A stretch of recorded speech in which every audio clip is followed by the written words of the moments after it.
I think that, I mean, we're all born as intuitive people, right? But we are taught, I mean, we're literally only taught to think, to use our thinking brains. That's all that school is, higher education, right? That's what we value the most, is that you can think yourself through a situation.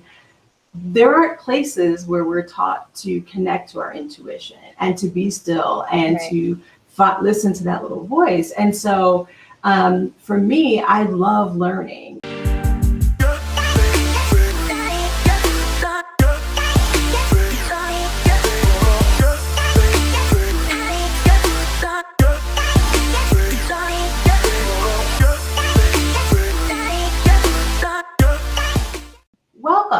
Welcome to a special edition of Wednesday Woo. This edition is Sit a Spell with Mel and Danielle. It rhymes. It's so good. It rhymes. It's so good. I am Mel Morris, owner and Chief Magic Officer for WTF with Mel. And with me today, I have Danielle 𝗪𝗲𝗱, who is owner and chief unicorn for Free Range Unicorn. Yay, thank you, thank you, thank you. You will hear me refer to Danielle as my boo throughout this time together, because that's what I call her, and that's just how it comes out. So we are here today because we both love and adore and use in our businesses tarot and oracle to help us really connect to our intuition. And I thought she was the perfect person. She helps me organize my crazy thoughts. And I thought it would be really helpful to have her here to kind of guide the conversation around talking just about that. How do you get started connecting to your intuition with tools like tarot and oracle? And if you hang out for a little while with us, I'm also going to be giving you information about my new workshop series that is kicking off this month that you're going to want to hear all about. So stay tuned for that. But I just wanted to give Danielle a second to say hey to everybody and welcome. Hey, everybody. It's really good to be here. Like Mel said, I'm the chief unicorn of Free Range Unicorn, and I help people who are multi-passionate connect to what they love so that they can embrace their inner unicorn and just show off all their magic. So that's what I do, and I love like working with people like Boo because they are just on fire and they have lots of brilliant ideas and they have so much talent to share. And so I kind of like try to get in and Marie Kondo those thoughts and ideas and create some organizations, maybe some systems, but everything is embedded in play and having fun. And so I love being a part of this conversation. Oh yeah, and the occasion. This conversation is especially near and dear to my heart because on a personal level, when Boo and I it's like hard for me to call you Mel. I know, like right. you're Boo.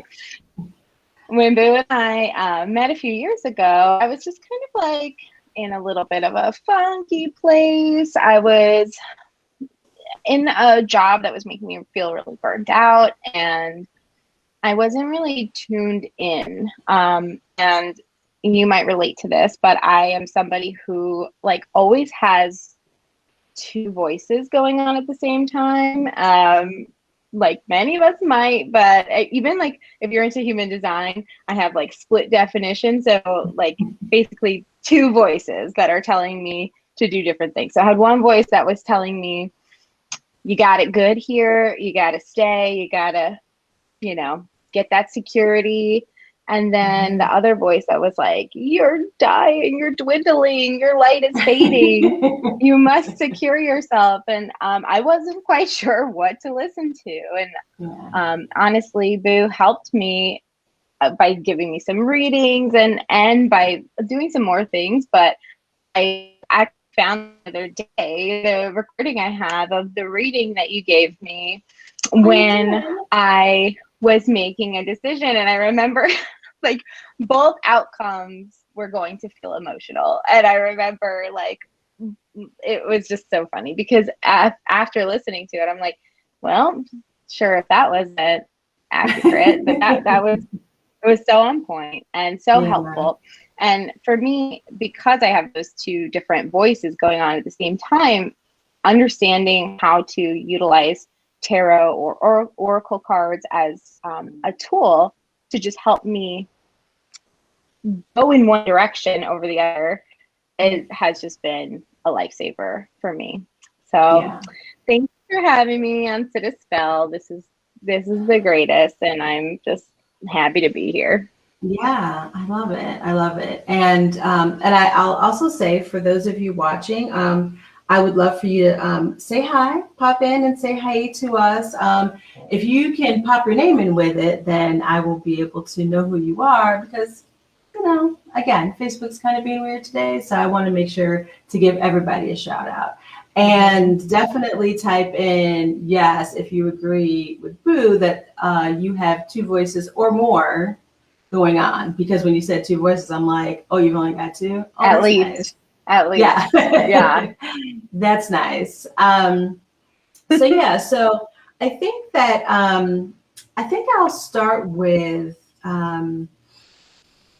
talking just a very little bit about intuition and kind of what that is for me, my definition. And again, this is just me.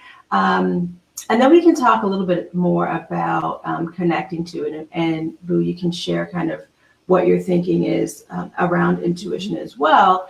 But for me, intuition is partly, oh, hey, Melissa. Yes, you also hear voices. I love it. Melissa. So for me, intuition, it is that traditional, what people would describe as like that still small voice inside, but it's more than just that little voice that's trying to, you know, like give you that nudge to move in a particular direction. It's also a very specific feeling, right? So, you know, when you have thoughts about things, you have ideas about things that, you know, you may feel them through your body. Oh, that was a good idea, this or that. But really, intuition, you know, you can feel it either in your gut, in your chest, sometimes in your head if it doesn't feel good, especially I notice that. But it really is the part of you that is connected to your higher self, right? So regardless of what your religious affiliation or spirituality, whatever you believe, it's that connection, that direct connection that you have to that higher power, to the divine, to God or goddess, or however you define it. It's that like direct connect that's always there and can only push you in a direction that is good for you, right? Versus our thoughts and our ego, right? So our ego mind wants to keep us safe, right? You may hear people talk about like your lizard brain. And from the beginning of time, our brain's purpose was to keep us safe so that we don't die, right?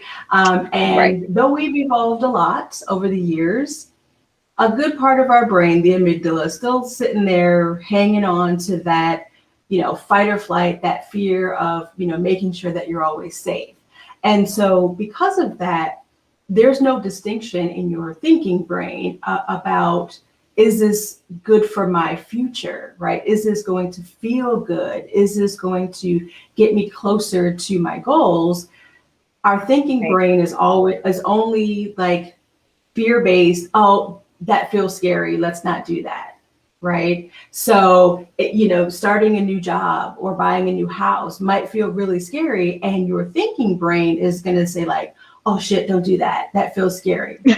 Abort, right? But because it's serving its purpose. But our intuition, if we're able to really sit and connect to it, our intuition is that feeling inside like, oh, I know this is going to take me from point A to point B or to point Z. And so I got to do it. I got to push through it. So for me, that's that's kind of how I distinguish between intuition and just our brains and our thoughts. What do you think about that? Yeah, I think that's totally right.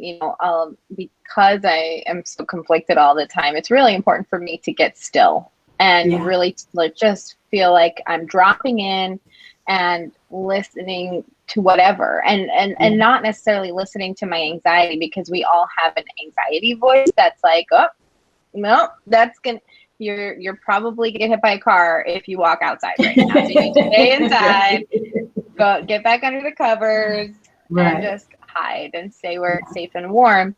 And especially anybody who's endured any kind of trauma in their lifetime too, you are experiencing some programs that are wired inside of you that give you a reason to fear or feel afraid, and so we have to work a little bit harder sometimes to be aware of those things, just so that we know. So sometimes I literally, just to help train myself, if I notice myself getting scared or saying I'll never get that job or I'll never land that contract, I'll immediately say out loud, I will get that contract, I will land that job, just so that I can start to help my brain kind of just get all the different parts of our brain just get a green light, right? Yeah.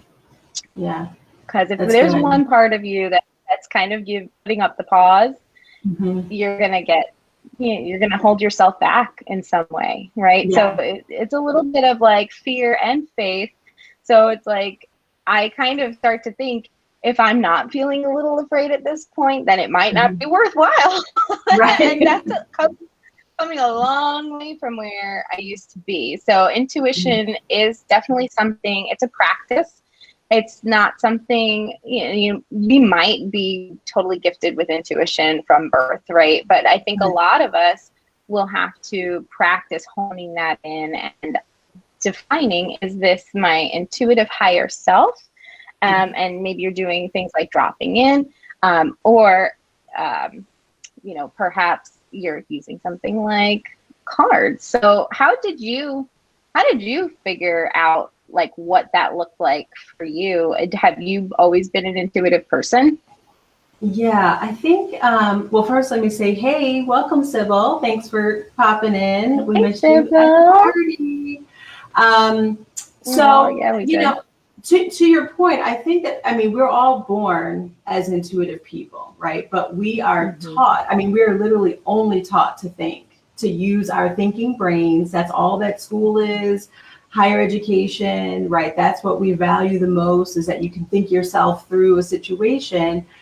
There aren't places where we're taught to connect to our intuition and to be still and to listen to that little voice. And so, for me, I love learning, and I spent a lot of time focusing on learning new things. My intuition was pushing me in different directions. So if you ever saw like my resume, or it doesn't make sense on paper, that like my degrees or my past jobs don't necessarily make a clear line. And realistic, I thought it was because I, was thinking through and trying to find like, okay, this is the next best thing that I should learn about and move. But looking back, I can say it really was my intuition that was pushing me like in the direction that felt better, that felt more like home. Like, this is what you need to learn more about. Like, you did this, let's try this thing over here. Right. And I think a lot of times, I remember when I was young, I would, I'm not going to say know things, right?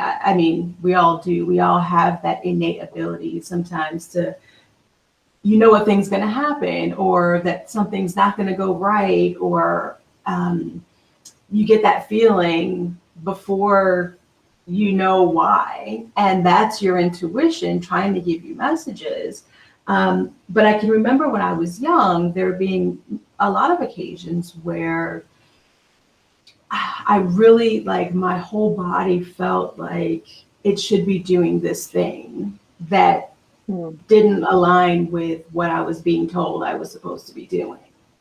And when you're a kid, you don't have a lot of control over what you can and can't do. And so I feel like over time, I gave in more to the thinking side, this is what it's supposed to be, how you're supposed to feel. And I started kind of ignoring the intuitive parts, right? I kept ignoring when I knew that this relationship wasn't great, or I really needed to change something in my life. And so it really wasn't until, much later in my life that, and I don't even know that there was one particular moment, but where I had this realization that, like, I knew a whole bunch of shit before. Like, I knew all these things were supposed to happen, and I chose not to go that route. And why? Yeah. You start to recognize like the places where you're like, hey, I knew I could have gone in this direction. And part of your learning was to get hit by the universal 2x4 and learn your lesson the hard way. Some of us do that. Yeah, and it really, and I'd love, for anyone watching, if you've had that experience where, either in a situation or, again, like in my case, where it really was kind of this awakening where it was just like, I just questioned everything, every choice I ever made in my life. Like, what the hell were you doing or thinking when why did you make those choices when you knew something else probably would have been better? Right. So yeah, but I would say I was well into my 30s. I know I just barely hit 30, so don't do the math, people. But I'm like, what do you mean well into your 30s? before I fully embraced that idea of starting to listen to the way that I felt and see where that led me over creating this story in my mind, right? And it's so important, right? Because we can look back and see the places that we like missed opportunities because we didn't listen to ourselves. There's all on the side of that, the times where we were called to be brave and we almost, crapped our pants, but we did it anyway. Right. And we're met with universal rewards. And that's something too that, just as much as we need to experience some of the times where universe shows us, hey, this could have been the wrong thing, but it can also lead you into that place where you're like, I don't know if this is going to work out. I feel like I'm making a huge trust fall right now. Yeah. And the cards are going to land where they land. And then you're met with some of the greatest things that have ever happened in your life, So yeah. And I think that, one of the things that I find myself saying to, clients, friends, people that I talk to, is this idea of decision making and this feeling that every decision is so final, right? I think that many of us, especially women, for some reason, we live in this constant mindset that, like, I have to make a choice. And then that's the choice, right? Like, that's forever. I've made this choice to go down this path. And so you don't make a choice because you're like, oh my gosh, what if it's the wrong choice? And the reality is there are no wrong choices, right? There are always lessons that can be learned no matter what you decide. But the important thing to remember is that just as easily as you made a choice, you made a decision, you went down, this path instead of that path, you can make another choice, right? Nothing is 100%. Forever. Right. And there's an energetic difference when you can make a choice with some clarity, whether or not like nobody knows what's actually going to happen after you make that choice, right? But if I can say a definitive yes, I'm going to go left, then I'm choosing to not go right. And you're standing in your power just by making a choice, right? And so a lot of times as women, we keep it safe, Yeah. And safe is boring. So Well, yeah, I mean, safe can be boring, but it's also not allowing you to grow, right? And right. so, Yeah. and to your point, also, not making a choice is also you making a choice, right? If you come to this crossroads in your life and you're like, you know what, I can't even decide. I don't even know. You're making a choice not to decide, not to move forward, not to Oh even yeah. try. And that is more harmful than making what you might think of as the wrong choice, right? Because there's no Oh, lesson learned. 100%. I've been a serial avoider my whole life. Like if I can put it out of my brain and not think about it and avoid it, then maybe Right. that's better. But it weighs on you. It really takes a toll on you. And eventually there has to be a choice made. And, Right. it's for me, I'd rather just be in front of it than to like get forced into a situation that might not feel as good later. Yeah, absolutely. And so I think that's so important, when we talk about, especially, if I introduce now tarot and oracle as ways to help connect to intuition and, as far as like in this conversation here, making choices, right? Right. Usually we're nervous about making choices again because we think we're going to make the wrong one, which again, if you tell yourself that there's not a wrong choice and it's Right. not forever, I can always make another choice, right? That sometimes you do need that little external nudge, right? And you want it to be a nudge that is, again, something that is only going to be able to push you in a direction that is positive for you, that is helpful for you, that will allow you to learn. And thinking through that situation, right, and weighing all the pros and cons and making lists of why you should or shouldn't do a thing, and reflecting back on all the times that I made a choice to go left instead of right, and where has that gotten me, right? All of that thinking stuff has its place, but if you, again, just shut up for a minute and allow yourself to listen to your body, to listen to not your thinking brain rattling a million miles an hour, but just sit in the situation, the question around what is happening for you, right? And so for me, when I work with folks and I am doing tarot readings for them or coaching with them, I spend a lot of time focused on understanding what the question really is, right? So if you are trying to make decisions in your life, you're trying to make choices, we often are way up top, right? Should I move across the country or not, right?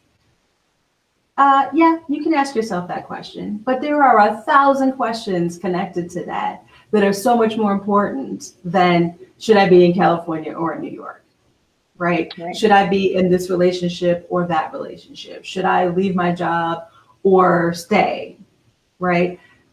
That's your thinking mind over processing information, right? And how many people do this, right? Again, you make these lists, you check them twice, blah, blah, blah, right? When realistically, you need to sit down and say, what is it I really even need to know? What is the choice that I'm even avoiding making? Is it that I want to move to the West Coast? Or is it more related to where I am in my life, right? Maybe it's access to work or education. Maybe it's about relationships, right? So you have to start going deeper, right? And to me, and you'll see when I talk about the workshops, that is the number one barrier, I think, for people to make decisions, to make choices. It's that you're not asking the right questions of yourself, right? And so when we bring in a tool like tarot or oracle cards, it helps us to kind of shut up our minds and gives us something to look at, to focus on, that is kind of cutting out our ego mind for a little while. Does that make sense?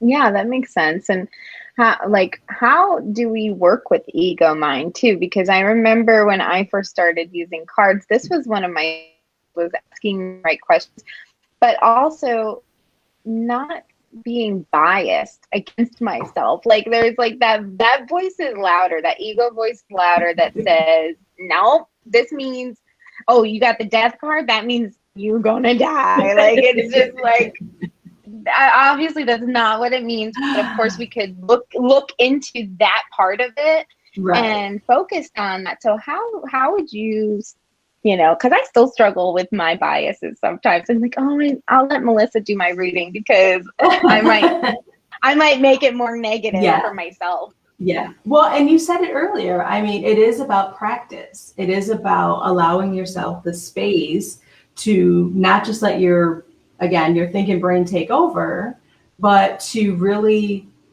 allow yourself to just sit and feel whatever you feel. Just like we don't want to sit in sadness and we don't want to be upset. Sometimes you need to, right? There's a lesson in that. You can't just skip the process because it doesn't feel good, right? You can't just, I tell people who are like learning tarot, especially, you can't keep pulling more cards because you don't like the answer that you got.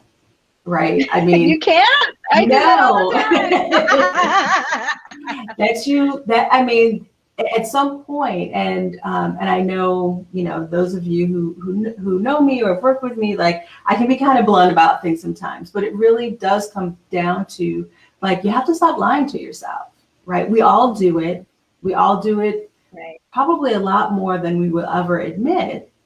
But getting to a point of like real honesty, at least with yourself, right, to begin with, is so important, the most important thing, right? And so when you're trying to listen to your intuition and you're using something like a tarot oracle deck, again, being honest about what your questions are, right? And digging deep and seeing, what do I really want to know? And then being honest with what the feedback is, what you're receiving.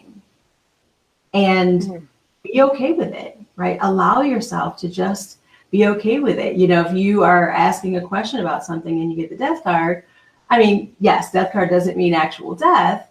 If you allow yourself to sit in that space, right, and think about whatever your question was, that death card is about transformation, right? It's about things have to end in order for new beginnings to happen. In order to be who you want to be, you got to let go of some old shit, right? Yeah. And so if you just sit there and let your mind, again, your thinking brain take over and be like, oh my God, I'm going to die, that's not going to get you anywhere, right? When you allow yourself to sit and reflect, right, and really start to understand and look at the images and look at, what's really jumping out to you, what you're starting to feel, that's the important message, not the story that your brain wants to create, right? This is so good. So oh, sorry, go ahead. Oh, I just wanted to recap some of this because this is just like so juicy. And if I was kind of new at pulling cards, or it's not something I used all the time, like I would just want to hopefully people are taking notes, but like you are saying that I'm aware of, what kinds of responses we're looking for, and then formulate the questions. The questions are really, really important and they can't just be like this or that kind of answer, right? Like, how would you define a good question? Well, I mean, yes, questions really cannot be like closed, right? Yes or no questions aren't generally helpful. Questions about other people or about other people in a situation is not your business, right? So if you are connecting to your intuition, you're connecting to your energy. And so you are checking in and seeing what vibrational energy, what other energy is being drawn to you at any given moment, right? And so people are like, well, how do the cards help with that? So if I'm putting out energy in a particular direction because I want to know what's happening, I want to know maybe the surface level question. Again, I'll stick with the, like moving to the West Coast thing. So let's say I'm like, oh, should I move to the West Coast? That's a yes or no question. It's not going to be real helpful. It doesn't check in with my energy. Going a little bit deeper might be like, why, what about my current situation doesn't feel like it's totally connected? Oh, right? wow. And so already you're starting to move from like this bigger, random, who the hell knows kind of answer or look question to something that's much more personal and much more tangible, right? And something that you're going to recognize if you get there, okay? And even that might be able to dig down a little bit deeper and maybe into something like, trying to think, this isn't actually my question. So, but maybe even what can I start looking at in my life right now that will lead me to, my happiness, lead me to, if it's job related, move to the job I really love. If it's relationship, to a relationship that I really love. Again, finding like as specific and deeply personal as you can get. Those are the best questions, and always allowing space, right? To ask, how will I know this, right? What do I need to know about a situation? That's always a great question. What do I need to know about, what's going to happen in my job or what's happening right now? Usually when I have meetings, like you said, you pull a card, I will ask questions like, what do I need to know before I go into this meeting? Without putting any, again, preconceived ego mind into it. What do I need to know? What do I need to keep in mind? Often I'll pull a card like before I do my Wednesdays. Normally, like, what do I need to make sure to let people know about, right? What do I need to express? What's it going to feel like? Those kinds of questions are the ones that, that again, good or bad, however you want to judge it, you're going to feel those answers, right? And so you're going to recognize like, oh, okay, yeah, that makes sense. Plus, I just asked you, what if it doesn't make sense? What if somebody out there is like, I'm not sure how to interpret this card. What are some things that you could suggest to them to look at so that that maybe it would, like, they would be able to find their answer a little bit better? Well, so what I do, and I'll actually segue into mentioning the workshops that are coming up, because the first one directly correlates these tarot and oracle cards. So later this month, starting on the 23rd, I'm sorry, on the full moon, perfect day, on the full moon, we will be launching the Choosing You workshop series, right? So this is all about tools, various tools that I use myself, I've used with clients over the years that help them focus in different areas. Each tool has a specific focus. The first one that's coming up, again, right now on the full moon, is all about connecting tarot and oracle to your intuition.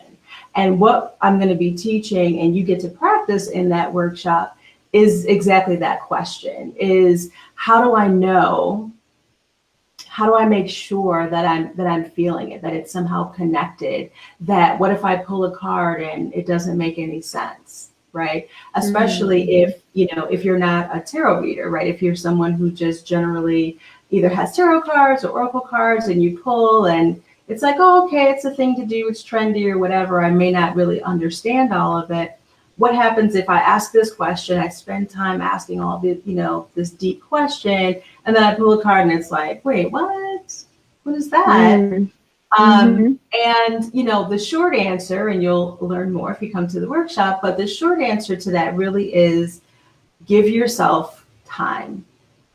right? Because again, it's your ego mind that's telling you it doesn't make sense. If you have gone through the process, and I also, if you come into the workshop, you'll get a little guide that kind of helps you as well go through the process, right? Make sure that you're really set up for success. If you go through a process of really preparing yourself, getting deep down into what's, better questions for you to start asking, when you pull a card, again, energetically, you're going to be pulling the energy that that you are supposed to be attracting. So if your conscious mind is saying to you, like, that doesn't make sense, shut up, right? Shut her up, let her sit over there and do what she needs to do, and allow yourself to just feel into it. Okay, maybe I don't see how that fits in right now. And there's a lot of prompts that you'll be getting, questions to ask, journaling, to, again, allow yourself the time to not just come up with a story, but to really process, like, because what happens is we have an expectation of what we want the answer to be, right? And so when that doesn't turn up in the cards, we're like, oh, this doesn't make any sense. Well, if you already knew the answer to the question, then why are you asking it, right? You can't come up with your own, like, this is what the answer is supposed to be. You have to allow yourself, again, the space to step back and say, okay, how does this relate to my question? What can I do with this? What is this that I need to know, right? Because a lot of it, again, if you're not used to, especially connecting with intuition, you're not listening to that little voice on a regular basis. So it might sound very foreign to you. And again, you may have this fear of, should I listen or shouldn't I listen? And that's okay, but you have to recognize it and say, okay, but you know what, I'm safe. It's me and me sitting right here, right? Yeah. And what do I need to really hear? And that's really what it is. Because I mean, even for me, there are times where I'll pull cards, and again, I'll be like, well, how's that supposed to work? But it's because I've allowed my ego mind to jump in and decide for me what was supposed to come up. And that defeats the purpose. Defeats the purpose, right? We can't just keep pulling cards until we like the answer. I think that's such an important piece, is we have to sit with it, right? We might have to surrender to what is being said to us. I remember there's been plenty of times when you've read my cards or I've pulled cards for myself that I really just did not like the answer. And it's not necessarily that tarot or oracle decks are here to tell you your future, right? But I know that that's like a big one. People think that you can Miss Cleo them and tell them like what's gonna happen. But that's not really what it's for. How would you kind of explain the difference between oracle and tarot and when we might want to use those? So the difference between the two, tarot cards are they are what's called a closed system. So there is a specific number of a true tarot deck is going to have always the same number of cards in it. It's broken into two suits, into two sides. There's the major arcana, which are like our big life lessons. There's a story through the major arcana that kind of is a big, beautiful circle of lessons that you'll go throughout your life as you grow and as you develop as a person. Now, it doesn't mean that, once you learn one lesson, you learn it once and you can take that off. But it's about the bigger lessons that we continuously learn throughout our lives. And then there's the minor arcana, which are broken into 4 suits. And those each are indicative of different parts of ourselves. So one is about thoughts, one is about emotions, one is about taking action, and the other is about like the physical world that's around us and how we're building or growing that. And so they each have their own general meaning that you can kind of incorporate into your interpretation of whatever you pull. But I always say that the more important piece of a tarot deck, even if you don't know what any of the cards mean, is focusing on the images, focusing on the feeling that you get when you pull a card, right? So the flip to that would be oracle cards, which I think of as more as like the cheerleader cards, right? So they're usually, most oracle decks are pretty positive. They're pretty affirming. Even the ones who may have like more detail about, you know, helping you move through something. I'm thinking of the Sacred Rebels deck is a beautiful deck, real wordy, right? There's a guidebook that really goes in deep about how to process whatever card that you pulled up. But again, even with oracle cards, it is about connecting to what you see, to what you're feeling. Even if you're reading from the book, whether it's tarot or oracle, there's going to be a lot of information. Take out of that and make a note of the things that really connect with you, because everything isn't going to. Everything isn't related to what you're asking about, you know?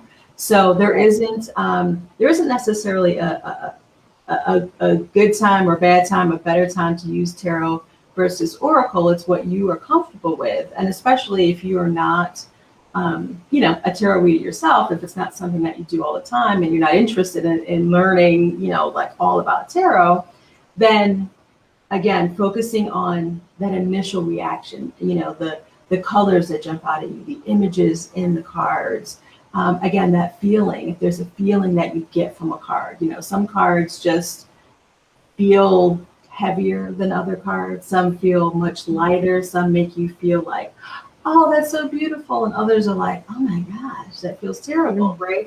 Whatever that is that comes across, it's never going to be the same if you pull the same card a month from now with a completely different question and you're in a different space. The energy that you've attracted is going to be different. And so that's what is most important. Not like, oh, well, I pulled this Five of Cups the last time, and before, when I looked at it, it felt really sad and like I was giving things away.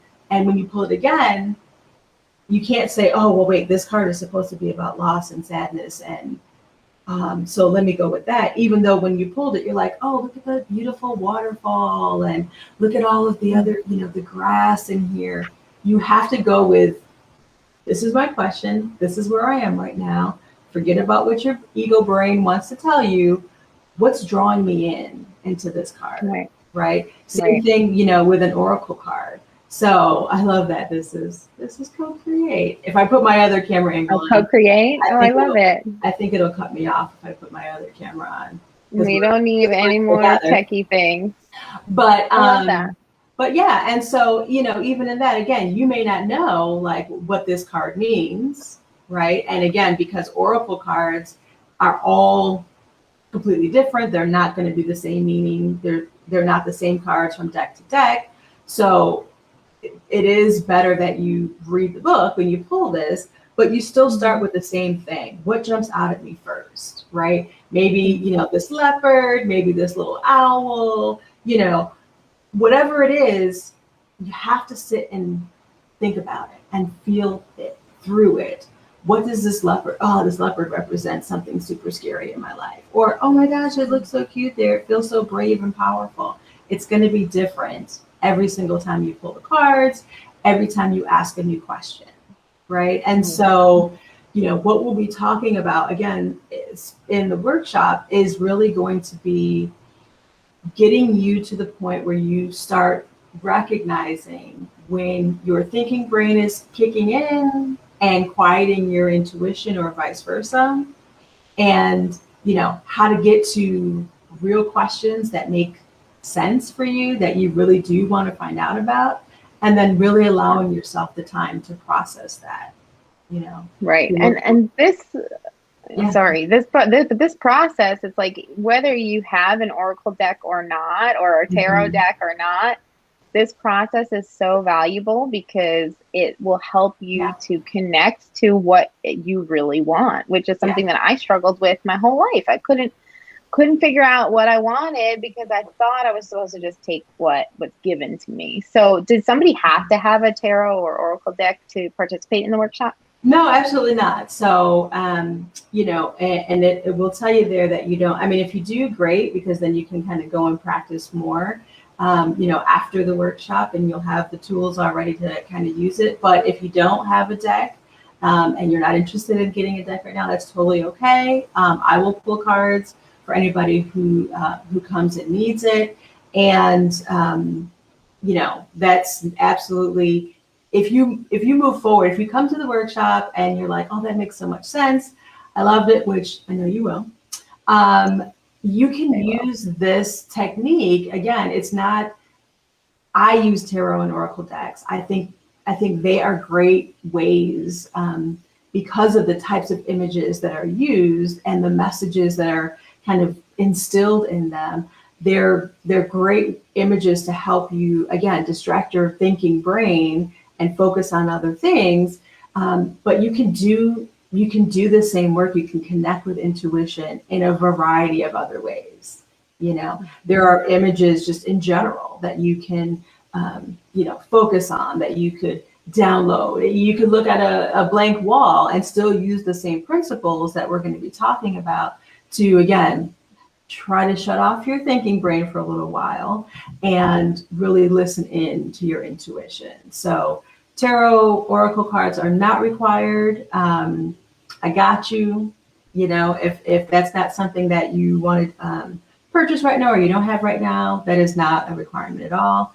And honestly, I've spent a lot of time trying to help people, right, learn some of these tools, get some of these skills. And so it was really important for me, and I'm really excited to have these workshops available at a very, very, very super affordable price.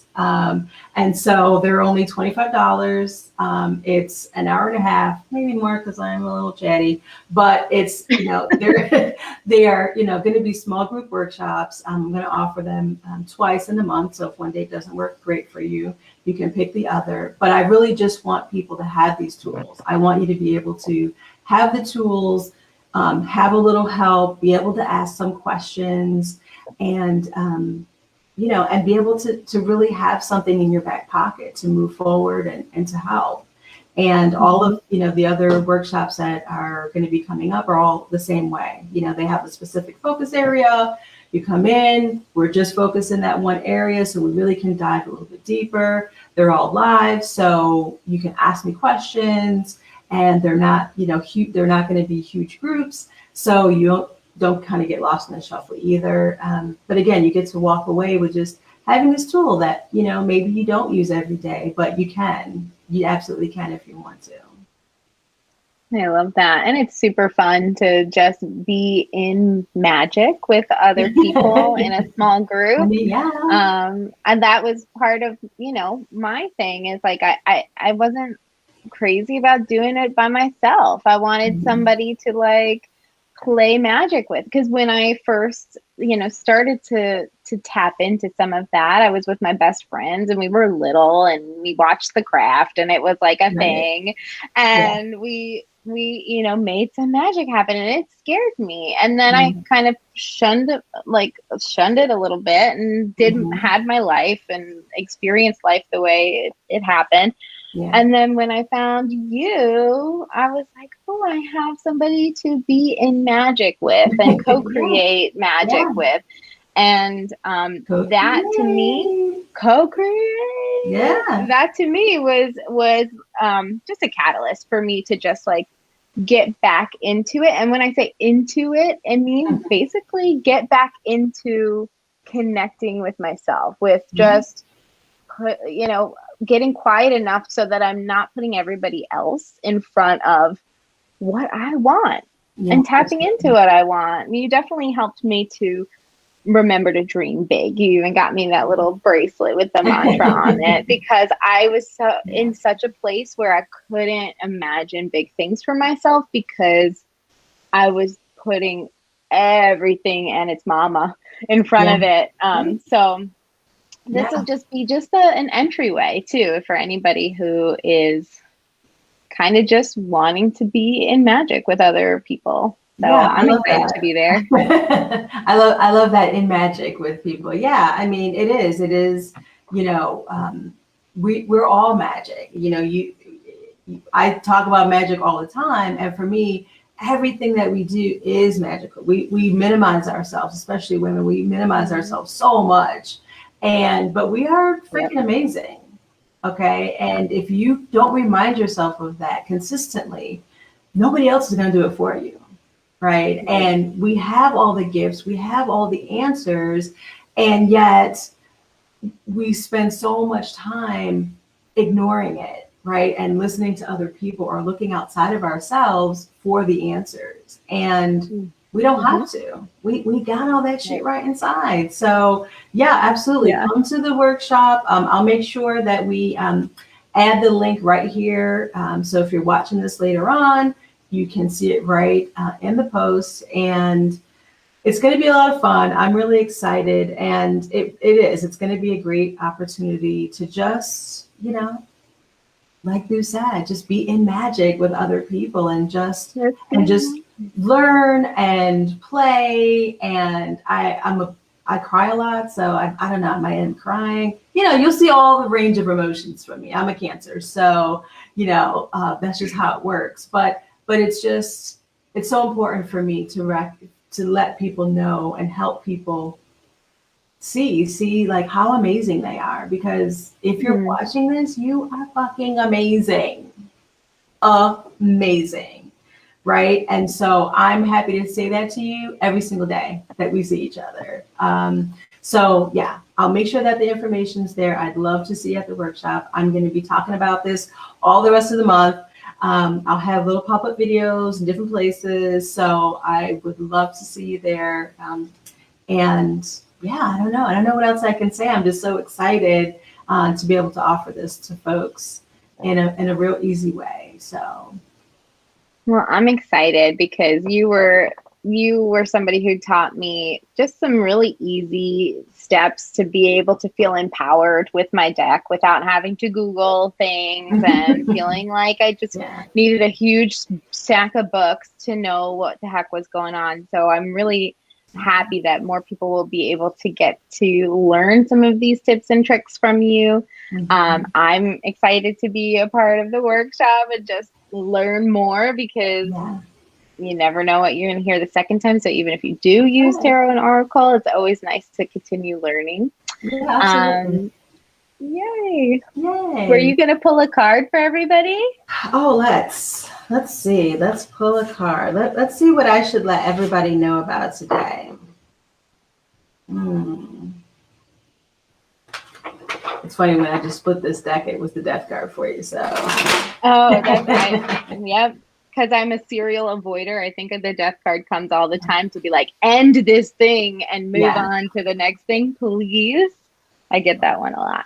Yeah. All right, let's see. Oh, I love it. Even though you can't see it well. Let me see if I put it down here, if it will let me do it, if you'll still see me. Cut off. Oh, you can look at it at least for a second. It's the Justice card. Oh, and wait, let me zoom in. Lady Justice. Yeah. And, you know, this is a major arcana card. And, you know, this is about halfway through the deck, just after the Wheel of Fortune and knowing the ups and downs. But it really is about, you know, that balance. And wait, I'll put myself back up because I feel weird talking and then you can't actually see me. But you saw what it was now. So, so it is a major arcana card, big life lesson. It is about finding balance, right? Not just legal justice, which is certainly a thing, but it is finding that balance in your life. And I love that, you know, normally when you see the Justice card, she doesn't have it, but, you know, the idea of like blind justice, it is finding that balance between your higher self, right? Again, that connection, your intuition, your connection to the divine, and where you are now, grounding yourself, where you show up every day, finding a balance there, you know. And she also, for me, when I look at this right now, she, two things that jump out at me are the pomegranate here in her hand and this beautiful green dress she has on. So again, if I'm just focused on the things that drew me in the card, the pomegranate represents fertility and growth. And it's funny, I almost get this image of like all of us together in this little pomegranate, like the little seeds, right, of growing together, right? And then, you know, if you think about